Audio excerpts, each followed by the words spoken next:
ಇಂದು ರಾತ್ರಿ ಏನಾಗಲಿದೆ ಎಂದು ಕೇಳಿದ ನಂತರ ನಿಮ್ಮ ಸ್ವಂತ ಹೃದಯ ಬಡಿತಗಳು ನಿಲ್ಲಬಹುದು. ನೀವು ನಂಬಲು ಸಾಧ್ಯವಾಗದಿರಬಹುದು, ಏಕೆಂದರೆ ಕಾಲಚಕ್ರವು 2 ಎಂದು ಹೇಳುತ್ತಿದೆ. ಅಪೂರ್ಣ ಆತ್ಮಗಳ ನಡುವಿನ ಆ ಅದೃಶ್ಯ ಅಕ್ಷರವು ಮುರಿಯಲಿದೆ ಮತ್ತು ನಿಮ್ಮ ರಾಶಿಚಕ್ರ ಮೀನ ರಾಶಿಯಾಗಿದ್ದರೆ ಈ ಸಂದೇಶವು ಕಾಕತಾಳೀಯವಲ್ಲ, ಆದರೆ ಅದರ ಪ್ರತಿಬಿಂಬವಾಗಿದೆ.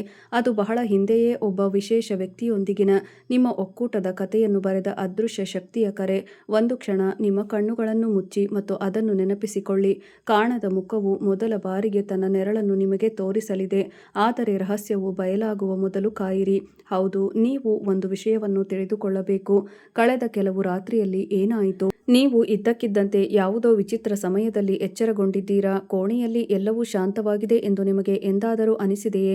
ನಂತರ ಒಂದು ಅದೃಶ್ಯ ಉಪಸ್ಥಿತಿಯು ನಿಮ್ಮ ಹೃದಯವನ್ನು ಲಘುವಾಗಿ ಸ್ಪರ್ಶಿಸಿದಂತೆ. ಇದು ಸಂಭವಿಸಿದ್ದರೆ ಅದನ್ನು ಕಾಕತಾಳೀಯವೆಂದು ಪರಿಗಣಿಸಬೇಡಿ. ಸಮಯದ ಗುಪ್ತಶಕ್ತಿ ಆತ್ಮವು ಸನ್ನಿಹಿತವಾದ ಭೇಟಿಯ ಶಬ್ದವನ್ನು ಕೇಳಿದಾಗ ಮತ್ತು ಈಗ ಎಲ್ಲರಿಗೂ ಕೇಳಿಸದ ಸಂಕೇತವನ್ನು ಕೇಳಿದಾಗ ಮಾತ್ರ ತಿಜೋರಿಯ ಮೊದಲ ಬೀಗ ತೆರೆಯುತ್ತದೆ. ಕಳೆದ ಕೆಲವು ದಿನಗಳಲ್ಲಿ ಹಳೆಯ ಹಾಡು ಇದ್ದಕ್ಕಿದ್ದಂತೆ ನಿಮ್ಮ ಕಣ್ಣಿನಲ್ಲಿ ನೀರು ತರಿಸುತ್ತದೆಯೇ ಎಂದು ನನಗೆ ಅರ್ಥವಾಗುತ್ತಿತ್ತು. ಅಪರಿಚಿತರು ಹೇಳಿದ ಒಂದು ಸರಳ ವಿಷಯ. ಸಂದೇಶವು ನೇರವಾಗಿ ನಿಮ್ಮ ಹೃದಯಕ್ಕೆ ತಲುಪಿತು. ಮರೆತುಹೋದ ವಸ್ತುವೊಂದು ಇದ್ದಕ್ಕಿದ್ದಂತೆ ನಿಮ್ಮ ಮುಂದೆ ಕಾಣಿಸಿಕೊಂಡು ನಿಮ್ಮನ್ನು ಭೂತಕಾಲಕ್ಕೆ ಎಳೆದರೆ ಅದನ್ನು ಅರ್ಥ ಮಾಡಿಕೊಳ್ಳಿ. ಹಳೆಯ ದಾಖಲೆಗಳ ಪುಸ್ತಕ ಸುಡಲು ಪ್ರಾರಂಭಿಸಿದೆ. ಒಂದು ಕಾಲದಲ್ಲಿ ಅಪೂರ್ಣವಾಗಿದ್ದ ಬಂಧುಗಳು ಈಗ ತಮ್ಮ ಅಂತಿಮ ಅಧ್ಯಾಯದತ್ತ ಸಾಗುತ್ತಿವೆ.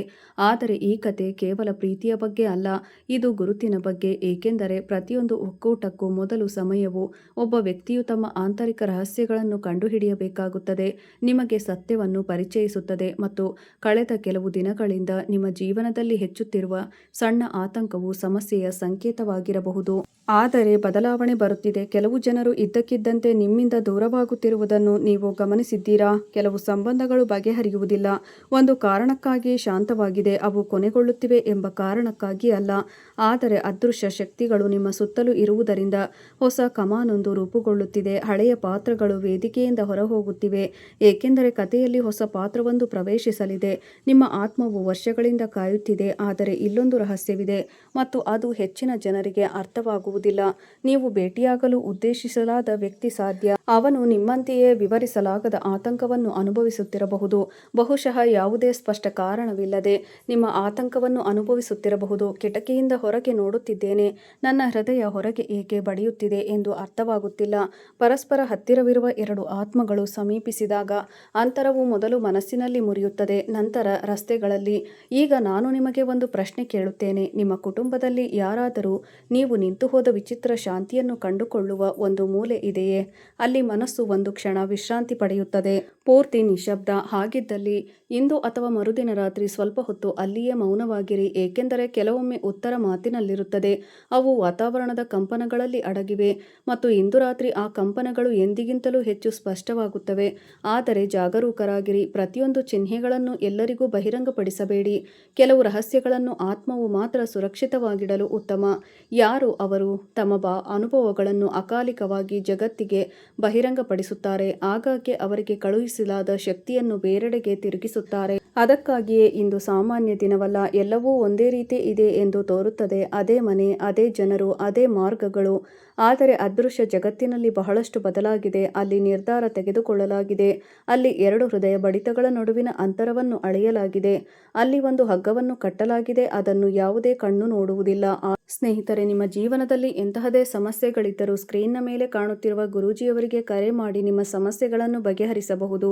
ಗುರೂಜಿಯವರು ವಿದ್ಯೆ, ಉದ್ಯೋಗ, ವ್ಯಾಪಾರ, ಗಂಡ ಹೆಂಡತಿ ಕಲಹ, ಮದುವೆ ವಿಳಂಬ, ಸಂತಾನ ಸಮಸ್ಯೆ, ಕೋರ್ಟ್ ಕಚೇರಿ, ಇನ್ನೂ ನಿಮ್ಮ ಸಮಸ್ಯೆ ಏನೇ ಇರಲಿ 3 ದಿನದಲ್ಲಿ ಪರಿಹಾರ ಮಾಡಿಕೊಡುತ್ತಾರೆ. ಆದರೆ ಪ್ರತಿಯೊಂದು ನಿಖರವಾದ ನಿಜವಾದ ಹೃದಯವೂ ಅನುಭವಿಸಬಹುದು. ಈ ಕ್ಷಣದಲ್ಲಿ ಹೃದಯ ಬಡಿತಗಳು ಈ ಸತ್ಯವನ್ನು ಸ್ವೀಕರಿಸುತ್ತವೆ. ಆದ್ದರಿಂದ ಈ ಶಕ್ತಿಯನ್ನು ಇಲ್ಲಿ ಹಿಡಿದಿಡಲು ಸ್ನೇಹಿತರೆ, ಕಮೆಂಟ್ ಬಾಕ್ಸ್ನಲ್ಲಿ ಮಹಾದೇವ ಅಥವಾ ನಿಮ್ಮ ಕುಲದೇವಿಯ ಹೆಸರನ್ನು ಬರೆಯಿರಿ, ಏಕೆಂದರೆ ಮುಂದಿನ ಸುಳಿವು ಈ ಸಂಪೂರ್ಣ ಕಥೆಯು ಹುಟ್ಟುವ ದೈವಿಕ ಅನುಗ್ರಹವಾದ ಪ್ರವಾಹಕ್ಕೆ ನೇರವಾಗಿ ಸಂಪರ್ಕ ಹೊಂದಿದೆ. ಈಗ ಅತ್ಯಂತ ಆಳವಾದ ಒಳನೋಟವನ್ನು ಆಲಿಸಿ. ಕೆಲವೊಮ್ಮೆ ಒಕ್ಕೂಟದ ದೊಡ್ಡ ಚಿಹ್ನೆ ಇತರ ವ್ಯಕ್ತಿಯಿಂದ ಬರುವ ಸಂದೇಶವಲ್ಲ, ಬದಲಾಗಿ ಅದು ಇದ್ದಕ್ಕಿದ್ದಂತೆ ನಿಮ್ಮ ಮೇಲೆ ಎಳೆಯುವ ಮೌನ. ಆ ಮೌನದಲ್ಲಿ ಸಮಯವು ತನ್ನ ಶ್ರೇಷ್ಠ ತೀರ್ಪುಗಳನ್ನು ಉಚ್ಚರಿಸುತ್ತದೆ ಮತ್ತು ಇಂದು ಆ ತೀರ್ಪು ಇದನ್ನು ನಿಮಗಾಗಿ ಈಗಾಗಲೇ ಬರೆಯಲಾಗಿದೆ, ಆದರೆ ಆ ನಿರ್ಧಾರಕ್ಕೆ ಮೊದಲ ಬಾಗಿಲು ಮಾತ್ರ ತೆರೆದಿದೆ. ಬಾಗಿಲಿನ ಹಿಂದೆ ಒಂದು ರಹಸ್ಯವಿದೆ. ಅದು ಸಂದೇಶದ ಸಾರವನ್ನು ಬಹಿರಂಗಪಡಿಸುತ್ತದೆ. ಅದು 2 ಅಪೂರ್ಣ ಕಥೆಗಳು ಒಂದೇ ಗತಿಯಲ್ಲಿ ಸಂಗಮಿಸುವ ಕ್ಷಣ ಬಂದಿದೆ ಎಂದು ನಿಮಗೆ ನಿಸ್ಸಂದೇಹವಾಗಿ ತಿಳಿಯುತ್ತದೆ. ಆ ಸೂಚನೆ ನೀವು ಊಹಿಸುವುದಕ್ಕಿಂತ ಹೆಚ್ಚು ವಿಚಿತ್ರವಾಗಿರುತ್ತದೆ ಎಂದು ನಂಬಿರಿ. ಜನರು ಭಾವಿಸಿದಂತೆ ಆಗುವುದಿಲ್ಲ. ಅದು ಹೆಚ್ಚು ಆಡಂಬರದಿಂದ ಬರುವುದಿಲ್ಲ ಅಥವಾ ಪವಾಡದಂತೆ ಎಲ್ಲರ ಮುಂದೆ ಕಾಣಿಸಿಕೊಳ್ಳುವುದಿಲ್ಲ. ಅವನು ಸಂಪೂರ್ಣವಾಗಿ ಮೌನವಾಗಿರುತ್ತಾನೆ. ನಿಮ್ಮ ಮನಸ್ಸು ಅಲೆದಾಡಿದರೂ ಅವನು ಅಲ್ಲಿದ್ದರೂ ಸಹ ಅವನು ನಿಮ್ಮ ಮುಂದೆಯೇ ಇರುತ್ತಾನೆ. ಊಹಿಸಿಕೊಳ್ಳಿ, ಇದ್ದಕ್ಕಿದ್ದಂತೆ ಯಾವುದೇ ಸ್ಪಷ್ಟ ಕಾರಣವಿಲ್ಲದೆ ನೀವು ಎಚ್ಚರಗೊಳ್ಳುತ್ತೀರಿ. ನೀವು ನಿಮ್ಮ ಗಡಿಯಾರವನ್ನು ನೋಡುತ್ತೀರಿ. ಸಮಯ 3 ಗಂಟೆ. ಕೆಲವು ಕ್ಷಣಗಳವರೆಗೆ ಗಾಳಿಯು ನಿಶ್ಚಲವಾಗಿದೆ ಎಂದು ನಿಮಗೆ ಅನಿಸುತ್ತದೆ. ನಂತರ ಸ್ವಲ್ಪ ಸಂವೇದನೆ ಒಳಗೆ ನುಸುಳುತ್ತದೆ, ಯಾರೋ ನಿಮ್ಮ ಹೆಸರನ್ನು ಕರೆದಂತೆ. ಆದರೆ ಧ್ವನಿ ನಿಮ್ಮ ಹೃದಯದಿಂದ ಬರುತ್ತದೆ, ನಿಮ್ಮ ಕಿವಿಗಳಿಂದಲ್ಲ. ಇಲ್ಲಿಯೇ ನಿಗೂಢತೆಯು ಆಳವಾಗುತ್ತದೆ. 2 ಆತ್ಮಗಳ ಒಕ್ಕೂಟವು ಹತ್ತಿರವಾದಾಗ ವಿಶ್ವವು ಮೊದಲು ಮನಸ್ಸನ್ನು ಸಂಕೇತಿಸುತ್ತದೆ ಮತ್ತು ನಂತರ ಸಂದರ್ಭಗಳನ್ನು ಬದಲಾಯಿಸುತ್ತದೆ ಎಂದು ಕಾಲಚಕ್ರವು ಬಹಿರಂಗಪಡಿಸುತ್ತದೆ. ಆದ್ದರಿಂದ ಮುಂಬರುವ ದಿನಗಳಲ್ಲಿ ಕೆಲವು ಘಟನೆಗಳು ಸಂಭವಿಸಬಹುದು. ಅದನ್ನು ಇತರರು ಕಾಕತಾಳೀಯ ಎಂದು ಕರೆಯಬಹುದು, ಆದರೆ ನಿಮ್ಮ ಅಂತಃಪ್ರಜ್ಞೆ ಅವುಗಳನ್ನು ಗುರುತಿಸುತ್ತದೆ. ಜನಸಂದಣಿಯಲ್ಲಿ ನಿಮ್ಮ ಕಣ್ಣುಗಳು ಇದ್ದಕ್ಕಿದ್ದಂತೆ ಒಂದು ದಿಕ್ಕಿನಲ್ಲಿ ಹೋಗುತ್ತವೆ ಅಥವಾ ಅಪರಿಚಿತರ ಮುಖವನ್ನು ನೋಡುತ್ತವೆ ಎಂದು ನೀವು ಎಂದಾದರೂ ಭಾವಿಸಿದ್ದೀರಾ? ಒಂದು ಕ್ಷಣ ಅವನು ನೀವು ಬಹಳ ದಿನಗಳಿಂದ ತಿಳಿದಿದ್ದೀರಿ. ಈ ಭಾವನೆ ಒಂದು ಫ್ಯಾಂಟಸಿಯಲ್ಲ. ಇದು ಕಾಲ ಈಗ ಮುಗಿಸಿರುವ ಅಪೂರ್ಣ ಅಧ್ಯಾಯಗಳ ಪ್ರತಿಧ್ವನಿ. ಆದರೆ ಇದು ಕೂಡ ಒಂದು ಗುಪ್ತ ಪರೀಕ್ಷೆ. ನಿಮ್ಮ ಶಕ್ತಿಯನ್ನು ಅರ್ಥಮಾಡಿಕೊಳ್ಳಲು ಸಾಧ್ಯವಾಗದ ಯಾರೋ ಒಬ್ಬರು ನಿಮ್ಮ ಸುತ್ತಲೂ ಇದ್ದಾರೆ. ಆದ್ದರಿಂದ ಮುಂಬರುವ ದಿನಗಳಲ್ಲಿ ಕೆಲವು ಘಟನೆಗಳು ಸಂಭವಿಸಬಹುದು. ಅದನ್ನು ಇತರರು ಕಾಕತಾಳೀಯ ಎಂದು ಕರೆಯಬಹುದು, ಆದರೆ ನಿಮ್ಮ ಅಂತಃಪ್ರಜ್ಞೆ ಅವುಗಳನ್ನು ಗುರುತಿಸುತ್ತದೆ. ಜನಸಂದಣಿಯಲ್ಲಿ ನಿಮ್ಮ ಕಣ್ಣುಗಳು ಇದ್ದಕ್ಕಿದ್ದಂತೆ ಒಂದು ದಿಕ್ಕಿನಲ್ಲಿ ಹೋಗುತ್ತವೆ ಅಥವಾ ಅಪರಿಚಿತರ ಮುಖವನ್ನು ನೋಡುತ್ತವೆ ಎಂದು ನೀವು ಎಂದಾದರೂ ಭಾವಿಸಿದ್ದೀರಾ? ಒಂದು ಕ್ಷಣ ಅವನು ನೀವು ಬಹಳ ದಿನಗಳಿಂದ ತಿಳಿದಿದ್ದೀರಿ. ಈ ಭಾವನೆ ಒಂದು ಫ್ಯಾಂಟಸಿಯಲ್ಲ. ಇದು ಕಾಲ ಈಗ ಮುಗಿದಿರುವ ಅಪೂರ್ಣ ಅಧ್ಯಾಯಗಳ ಪ್ರತಿಧ್ವನಿ. ಆದರೂ ಇದು ಕೂಡ ಒಂದು ಗುಪ್ತ ಪರೀಕ್ಷೆ. ನಿಮ್ಮ ಶಕ್ತಿಯನ್ನು ಅರ್ಥಮಾಡಿಕೊಳ್ಳಲು ಸಾಧ್ಯವಾಗದ ಯಾರೋ ಒಬ್ಬರು ನಿಮ್ಮ ಸುತ್ತಲೂ ಇದ್ದಾರೆ. ಕೆಲವೊಮ್ಮೆ ವಿಷಯಗಳು ನಿಮ್ಮನ್ನು ಗೊಂದಲಗೊಳಿಸಬಹುದು. ಅವು ನಿಮ್ಮ ನಂಬಿಕೆಯನ್ನು ಅಲುಗಾಡಿಸಲು ಪ್ರಯತ್ನಿಸುತ್ತವೆ, ಅರಿವಿಲ್ಲದೆಯೇ ಸಹ. ಆದ್ದರಿಂದ ಪ್ರತಿ ನಗುವನ್ನು ನಂಬಿರಿ. ಪ್ರತಿಯೊಂದು ಸಲಹೆಯನ್ನು ಅಂತಿಮವೆಂದು ತೆಗೆದುಕೊಳ್ಳಬೇಡಿ. ನಿಮ್ಮ ಆತ್ಮ ಮಾತ್ರ ಗ್ರಹಿಸಬಹುದಾದ ಕೆಲವು ಮಾರ್ಗಗಳಿವೆ. ಈಗ ನಿಮ್ಮ ಮನೆಯ ಮುಖ್ಯ ದ್ವಾರವನ್ನು ನೆನಪಿಡಿ. ಮುಂದಿನ ದಿನಗಳಲ್ಲಿ ನೀವು ಇದ್ದಕ್ಕಿದ್ದಂತೆ ಅಲ್ಲಿ ತಣ್ಣನೆಯ ಗಾಳಿಯನ್ನು ಅನುಭವಿಸಿದರೆ ಅಥವಾ ನಿಮಗೆ ಹಠಾತ್ ವಿವರಿಸಲಾಗದ ಗಾಳಿಯ ರಭಸವನ್ನು ಅನುಭವಿಸಿದರೆ, ನಿಮ್ಮ ಗಮನ ಪದೇ ಪದೇ ಒಂದೇ ದಿಕ್ಕಿನಲ್ಲಿ ಹೋಗುತ್ತಿದ್ದರೆ ಅದನ್ನು ನಿರ್ಲಕ್ಷಿಸಬೇಡಿ. ಕೆಲವೊಮ್ಮೆ ಮನೆಯ ಪ್ರವೇಶ ದ್ವಾರವು ಜನರು ಬಂದು ಹೋಗುವ ಸ್ಥಳವಾಗಿರುತ್ತದೆ, ಕೇವಲ ಒಂದು ಮಾರ್ಗವಲ್ಲ. ಇದು ಹೊಸ ಶಕ್ತಿಯ ಪ್ರವೇಶವನ್ನು ಸೂಚಿಸುತ್ತದೆ. ಮತ್ತು ಈಗ ಪ್ರೀತಿಯ ಅತ್ಯಂತ ಹೇಳಲಾಗದ ರಹಸ್ಯವೆಂದರೆ ನೀವು ಯಾರೊಂದಿಗೂ ಇದ್ದೀರಿ. ಭೇಟಿ ನಿಗದಿಯಾಗಿದೆ, ಆದರೆ ಅವನೂ ಸಹ ಬಹುಶಃ ಜೀವನದಲ್ಲಿ ಒಂದು ರೀತಿಯ ಸಂದಿಗ್ಧತೆಯನ್ನು ಎದುರಿಸುತ್ತಿರಬಹುದು. ಅವನ ಮನಸ್ಸು ಏಕೆ ನಿರಂತರವಾಗಿ ಚಂಚಲವಾಗಿರುತ್ತದೆ ಅದು ಅವನಿಗೆ ಇನ್ನೂ ತಿಳಿದಿಲ್ಲ. ಆದರೆ ಅದೃಶ್ಯ ಶಕ್ತಿ 2 ದಿಕ್ಕುಗಳಿಂದಲೂ ಎಳೆಯುತ್ತಿದೆ. ನೀವು ಒಂದು ಹೆಜ್ಜೆ ಇಡುತ್ತೀರಿ, ಒಂದು ಹೆಜ್ಜೆ ಸಮಯವನ್ನು ಹೆಚ್ಚಿಸುತ್ತದೆ ಮತ್ತು ನಂತರ ಇನ್ನೊಂದು. 2 ಮಾರ್ಗಗಳು ಯಾವುದೇ ಯೋಜನೆಯಿಲ್ಲದೆ ಸಂಗಮಿಸುವ ಮಹತ್ವದ ತಿರುವು ಬರುತ್ತದೆ. ಈ ಕಥೆಯಲ್ಲಿರುವ ಎಲ್ಲವೂ ನಿಮ್ಮೊಂದಿಗೆ ಪ್ರತಿಧ್ವನಿಸಿದರೆ, ಈ ದೈವಿಕ ಶಕ್ತಿಯನ್ನು ಮತ್ತಷ್ಟು ಬಲಪಡಿಸಲು ವಿಡಿಯೋವನ್ನು ಲೈಕ್ ಮಾಡಿ ಮತ್ತು ಈ ಕುಟುಂಬವನ್ನು ಸೇರಿ. ಮತ್ತು ಹರ ಹರ ಮಹಾದೇವ ಅಥವಾ ನಿಮ್ಮ ಕುಟುಂಬ ದೇವತೆಯ ಹೆಸರನ್ನು ಕಮೆಂಟ್ಗಳಲ್ಲಿ ಪೂರ್ಣ ನಂಬಿಕೆಯಿಂದ ಬರೆಯಿರಿ.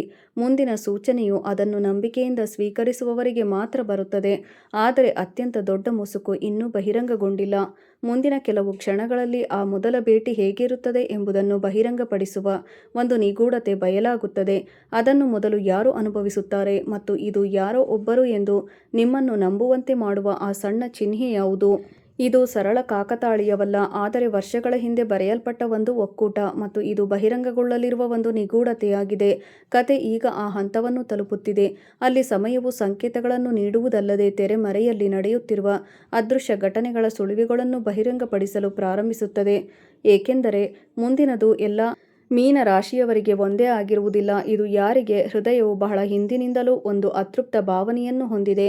ಒಂದು ಬೆಳಿಗ್ಗೆ ನೀವು ಒಬ್ಬ ವ್ಯಕ್ತಿ ಮನೆಯಿಂದ ಹೊರಟು ನೀವು ಸರಳವಾದ ಕೆಲಸದ ಮೇಲೆ ಮನೆಯಿಂದ ಹೊರಡುತ್ತೀರಿ. ಎಲ್ಲವೂ ಒಂದೇ ರೀತಿ ಕಾಣುತ್ತದೆ, ಆದರೆ ಒಳಗೆ ಆಳವಾಗಿ ಅಪರಿಚಿತ ಮೌನ ಆವರಿಸಿದೆ. ಆ ದಿನ ಏನೋ ಸಣ್ಣ ಘಟನೆ ನಡೆಯುತ್ತದೆ. ಬಹುಶಃ ಹಳೆಯ ಹೆಸರಾಗಿರಬಹುದು. ಇದ್ದಕ್ಕಿದ್ದಂತೆ ವರ್ಷಗಳ ನಂತರ ಪರಿಚಿತ ಮುಖವೊಂದು ಕಾಣಿಸಿಕೊಳ್ಳುವುದನ್ನು ನೀವು ಕೇಳಬಹುದು. ಅಥವಾ ಬಹುಶಃ ಅಪರಿಚಿತ ಕಣ್ಣುಗಳು ನಿಮ್ಮನ್ನು ಪದಗಳಲ್ಲಿ ವಿವರಿಸಲಾಗದ ಒಂದು ಭಾವನೆ. ಎಂದರೆ ಕಾಲವು ತನ್ನ ಆಳವಾದ ತಂತ್ರವನ್ನು ಆಡುವ ಕ್ಷಣ ಅದು. ಒಕ್ಕೂಟ ನಿಮಗಾಗಿ ಬರೆಯಲಾಗಿದೆ. ಇದು ಕೇವಲ ಇಬ್ಬರು ವ್ಯಕ್ತಿಗಳು ನಿಮ್ಮೊಳಗಿನ ಹಳೆಯ ಗಂಟು ಬಿಚ್ಚುವ, ನಿಮಗಾಗಿ ಬರೆಯಲ್ಪಟ್ಟಿರುವ ಕೇವಲ ಇಬ್ಬರು ಜನರ ಸಭೆಯಲ್ಲ. ಆದರೆ ಅದಕ್ಕೂ ಮೊದಲು ನೀವು ನಿಮ್ಮೊಳಗಿನ ಹಳೆಯ ಗಂಟನ್ನು, ಆ ನೋವನ್ನು ಬಿಚ್ಚಬೇಕಾಗುತ್ತದೆ. ನೀವು ಯಾರಿಗೂ ಹೇಳದ ಹಂಬಲ, ನಗುವಿನ ಹಿಂದೆ ಅಡಗಿದ್ದ ಹಂಬಲ ಈಗ ನಿಮಗೆ ಬಹಿರಂಗಗೊಳ್ಳುತ್ತದೆ. ಆದರೆ ಈ ಬಾರಿ ನಿಮ್ಮನ್ನು ಮುರಿಯಲು ಅಲ್ಲ, ನಿಮ್ಮನ್ನು ಮುಕ್ತಗೊಳಿಸಲು. ಇತ್ತೀಚೆಗೆ ಕೆಲವು ಹಳೆಯ ಕನಸುಗಳು ನಿಮ್ಮ ಮಳೆಗೆ ಬರುತ್ತಿರುವುದನ್ನು ನೀವು ಗಮನಿಸಿದ್ದೀರಾ? ಯಾವುದೋ ಅಪೂರ್ಣ ಕೆಲಸ ಕಾರಣವಿಲ್ಲದೆ ಮನಸ್ಸಿಗೆ ಹಿಂತಿರುಗಿರುವುದೇ? ಏಕೆಂದರೆ ಆತ್ಮವು ಹಳೆಯ ಅಧ್ಯಾಯಗಳನ್ನು ಮುಚ್ಚದೆ ಹೊಸ ಅಧ್ಯಾಯಗಳನ್ನು ತೆರೆಯುವುದಿಲ್ಲ. ಚಿಹ್ನೆಗಳು ಮುಂಬರುವ ದಿನಗಳಲ್ಲಿ ಇದ್ದಕ್ಕಿದ್ದಂತೆ ಒಂದು ಬಿಳಿ ಹಕ್ಕಿ, ಚಂದ್ರನ ಬೆಳಕಿನಲ್ಲಿ ಹೊಳೆಯುವ ಹಾದಿ, ಅಥವಾ ಮಳೆಯ ಮೊದಲ ಹನಿ ಯಾವುದೇ ಕಾರಣವಿಲ್ಲದೆ ನಿಮ್ಮನ್ನು ಆಶ್ಚರ್ಯಗೊಳಿಸುತ್ತದೆ. ಒಂದು ಕ್ಷಣ ಕಾಯಿರಿ. ಆ ಸಮಯದಲ್ಲಿ ಯಾವುದೇ ಆತುರದ ನಿರ್ಧಾರಗಳನ್ನು ತೆಗೆದುಕೊಳ್ಳಬೇಡಿ. ಕೆಲವೊಮ್ಮೆ ವಿಶ್ವವು ಘಟನೆಗಳಿಗೆ ಉತ್ತರಿಸುವುದಿಲ್ಲ, ನಿಮ್ಮ ಭಾವನೆಗಳನ್ನು ನೀಡುತ್ತದೆ. ಆದರೆ ನೆನಪಿಡಿ, ನಿಮ್ಮ ಹತ್ತಿರ ಬರುವ ಪ್ರತಿಯೊಬ್ಬರೂ ನಿಮ್ಮ ಗಮ್ಯ ಸ್ಥಾನವಲ್ಲ. ಕೆಲವು ಜನರು ಕೇವಲ ಒಂದು ಪರೀಕ್ಷೆ. ನಿಮ್ಮ ಕಡೆಗೆ ಸಾಗುತ್ತಿರುವ ನಿಜವಾದ ಒಕ್ಕೂಟದ ಮೌಲ್ಯವನ್ನು ನೀವು ಅರ್ಥಮಾಡಿಕೊಳ್ಳಲು. ಆದ್ದರಿಂದ ನಿಮ್ಮ ಹೃದಯದ ಮೊದಲ ಶುದ್ಧ ಧ್ವನಿಯನ್ನು ನಿರ್ಲಕ್ಷಿಸಬೇಡಿ. ಅದು ನಿಮ್ಮ ಅಂತಿಮ ನಿರ್ದೇಶನ. ನೀವು ಹೀಗೆ ಭಾವಿಸಿದರೆ, ಕಥೆಯು ನಿಮ್ಮ ಸ್ವಂತ ಜೀವನವನ್ನು ಹೇಗಾದರೂ ಪ್ರತಿಬಿಂಬಿಸಿದರೆ, ಈ ಶಕ್ತಿಯನ್ನು ಬಲಪಡಿಸಲು ವಿಡಿಯೋಗೆ ಲೈಕ್ ಮಾಡಿ, ಕುಟುಂಬದೊಂದಿಗೆ ಸಂಪರ್ಕ ಸಾಧಿಸಿ ಮತ್ತು ಕಮೆಂಟ್ನಲ್ಲಿ ಹರ ಹರ ಮಹಾದೇವ ಮತ್ತು ನಿಮ್ಮ ಕುಲದೇವಿಯ ಹೆಸರನ್ನು ಭಕ್ತಿಯಿಂದ ಬರೆಯಿರಿ. ಏಕೆಂದರೆ ಅಂತಿಮ ರಹಸ್ಯವು ಅಲ್ಲೇ ಇದೆ. ಮಾನವ ತಿಳುವಳಿಕೆ ಕೊನೆಗೊಳ್ಳುವ ಸ್ಥಳದಿಂದ ಪ್ರಾರಂಭವಾಗುತ್ತದೆ ಮತ್ತು ಈಗ ಸಮಯದ ಅಂತಿಮ ದ್ವಾರ ನಿಧಾನವಾಗಿ ತೆರೆಯುತ್ತದೆ. ಆ ಕ್ಷಣ ಆ ವ್ಯಕ್ತಿ ನಿಮ್ಮ ಜೀವನದಲ್ಲಿ ಯಾರಾಗಿ ಪ್ರವೇಶಿಸುತ್ತಾರೆಂದು ನೀವು ಕಂಡುಕೊಂಡಾಗ, ಯಾರು ಸುಳಿವು ನಿಮ್ಮ ಎಲ್ಲ ಅನುಮಾನಗಳನ್ನು ಅಳಿಸಿಹಾಕುತ್ತದೆ ಮತ್ತು ಈ ಒಕ್ಕೂಟವನ್ನು ತಪ್ಪಿಸಲು ಇನ್ನು ಮುಂದೆ ಯಾರ ಶಕ್ತಿಯಲ್ಲೂ ಇಲ್ಲ. ಆದರೆ ಆ ಅಂತಿಮ ಸತ್ಯವನ್ನು ನೀವು ತಿಳಿದುಕೊಳ್ಳುವ ಮೊದಲು ನೀವು ಅದಕ್ಕೆ ನಿಮ್ಮ ಹೃದಯವನ್ನು ಸಂಪೂರ್ಣವಾಗಿ ತೆರೆಯಬೇಕು. ಸಿದ್ಧರಾಗಿರಿ, ಏಕೆಂದರೆ ಇನ್ನೇನು ತೆರೆದುಕೊಳ್ಳಲಿದೆ ಎಂಬುದು ಕೇವಲ ಪ್ರೇಮ ಕಥೆಯಲ್ಲ, ಬದಲಾಗಿ ನಿಮ್ಮ ಆತ್ಮದ ಅಪೂರ್ಣ ಪ್ರಯಾಣದ ಕೊನೆಯ ಅಧ್ಯಾಯವಾಗಿದೆ. ಕಾಲದ ಕೊನೆಯ ಪರದೆ ಏರುತ್ತಿದೆ. ನಿಮ್ಮ ಮನಸ್ಸು ಇಷ್ಟು ದಿನ ಹುಡುಕುತ್ತಿದ್ದ ಉತ್ತರವು ಯಾವುದೇ ಪ್ರವಾದಿಯ ಪುಸ್ತಕದಲ್ಲಿ ಬರೆಯಲ್ಪಟ್ಟಿಲ್ಲ. ಅದು ನಿಮ್ಮ ಸ್ವಂತ ಹೃದಯದಲ್ಲಿದೆ. ಹೃದಯ ಬಡಿತದಲ್ಲಿ ಅಡಗಿತ್ತು. ಇಂದು ಮೊದಲ ಬಾರಿಗೆ ಆ ಹೃದಯ ಬಡಿತಗಳು ನಿಮ್ಮನ್ನು ಅಪೂರ್ಣ ಕಥೆಯ ಅಂತಿಮ ವಾಕ್ಯವನ್ನು ಕಂಡುಕೊಳ್ಳುವ ದಿಕ್ಕಿನಲ್ಲಿ ಕರೆದೊಯ್ಯಲಿವೆ. ಸ್ವಲ್ಪ ಸಮಯದಿಂದ ನೀವು ಪದೇ ಪದೇ ಅದೃಶ್ಯನಂತೆ ಭಾವಿಸುತ್ತಿದ್ದರೆ, ಬಲವು ನಿಮ್ಮನ್ನು ನಿಲ್ಲಿಸಲು ಯೋಚಿಸಲು ಅಥವಾ ಯಾರನ್ನಾದರೂ ವಿಶೇಷ ವ್ಯಕ್ತಿಯನ್ನು ನೆನಪಿಸಿಕೊಳ್ಳಲು ಪ್ರೇರೇಪಿಸುತ್ತಿದ್ದರೆ, ಅದನ್ನು ಕೇವಲ ಭಾವನೆ ಎಂದು ತಳ್ಳಿಹಾಕಬೇಡಿ. ಕೆಲವೊಮ್ಮೆ ಸಮಯವು ತನ್ನ ತೀರ್ಪನ್ನು ಪದಗಳಲ್ಲಿ ಅಲ್ಲ, ಭಾವನೆಗಳಲ್ಲಿ ನೀಡುತ್ತದೆ. ಮತ್ತು ಈಗ ಅಂತಿಮ ಮುಂಬರುವ ದಿನಗಳಲ್ಲಿ ನೀವು ಇದ್ದಕ್ಕಿದ್ದಂತೆ ಹಳೆಯ ಸಂದೇಶವನ್ನು ಪಡೆಯಬಹುದೆಂಬುದರ ಸೂಚನೆ ಇದು. ಅದು ಪರಿಚಿತ ಸ್ಥಳದಿಂದ ಬಂದಿರಬಹುದು. ಯಾವುದೇ ಸ್ಪಷ್ಟ ಕಾರಣವಿಲ್ಲದೆ ನಿಮ್ಮ ಹೃದಯ ವೇಗವಾಗಿ ಬಡಿಯುತ್ತದೆ, ಅಥವಾ ಆಕಸ್ಮಿಕ ಭೇಟಿಯ ಸಮಯದಲ್ಲಿ ನೀವು ಕೆಲವು ಕ್ಷಣಗಳಿಗೆ ಸಮಯ ಮೀರುತ್ತಿದೆ ಎಂದು ನಿಮಗೆ ಅನಿಸುತ್ತದೆ. ಇದು ನಿಲ್ಲಿಸಲಾಗಿದೆ. ಇಂತಹ ಕ್ಷಣಗಳಲ್ಲಿ ಆತುರ ಪಡಬೇಡಿ, ಶಾಂತವಾಗಿರಿ. ಏಕೆಂದರೆ ಜೀವನದ ಕರಾಳ ತಿರುವುಗಳು ಸಾಮಾನ್ಯವಾಗಿ ತುಂಬ ಸಾಮಾನ್ಯವೆಂದು ತೋರುತ್ತವೆ. ಸ್ನೇಹಿತರೆ, ಇಲ್ಲಿಯವರೆಗೂ ವಿಡಿಯೋ ನೋಡಿದ್ದಕ್ಕಾಗಿ ಧನ್ಯವಾದಗಳು.